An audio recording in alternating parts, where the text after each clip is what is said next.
ಹೌದು. ಸೊ ಇದನ್ನ ಕಿತ್ಕೊಂಡು ಬಂದು ಅಲ್ವಾ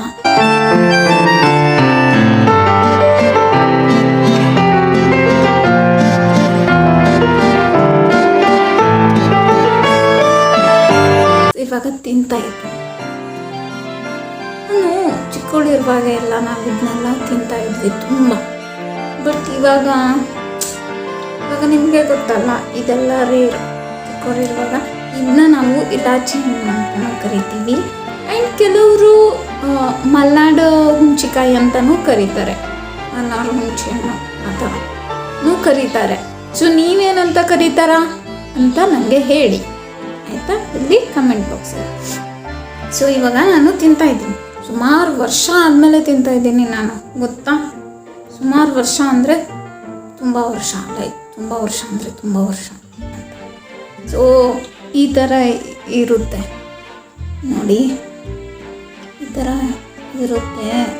ಸೊ ಇವಾಗ ಇದನ್ನು ಓಪನ್ ಮಾಡಿದರೆ ಇಲ್ಲಿ ಬೀಜ. ಸೊ ಈ ಬೀಜನ ಏನು ಮಾಡುತ್ತೆ, ಇಷ್ಟು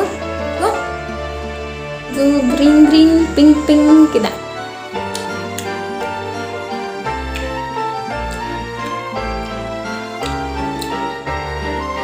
ನನಗೆ ಇದೆಲ್ಲ ತುಂಬ ಇಷ್ಟ.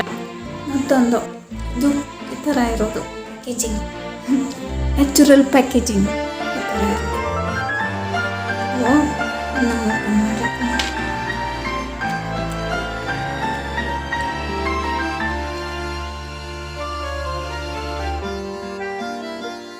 ಈ ಹಣ್ಣು ನಿಮಗೆ ಗೊತ್ತಾ, ಇದು ತುಂಬ ರೈಪ್ ಆಗಿಲ್ಲ, ತುಂಬ ಹಣ್ಣಾಗಿಲ್ಲ, ಬಟ್ ಸ್ವಲ್ಪ ಹಣ್ಣು ಆಗೋ ಲಾಸ್ಟ್ ಸ್ಟೇಜಲ್ಲಿ ಇದೆ.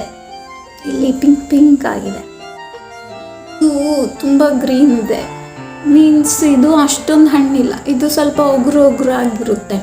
ಇನ್ನೊಂದು ಒಣಗೋಗಿದ್ದು, ಇದು ನಾನು ಕಿತ್ತಿದ್ದು, ಅದಕ್ಕೆ ಹಿಂಗಿದೆ. ರೋಡಲ್ಲಿ ಹೋಗುವಾಗ ಸಿಕ್ಕರೆ ಸುಮ್ಮನೆ ಹೋಗಬೇಡಿ, ಕಿತ್ಕೊಂಡು ತಿನ್ನಿ.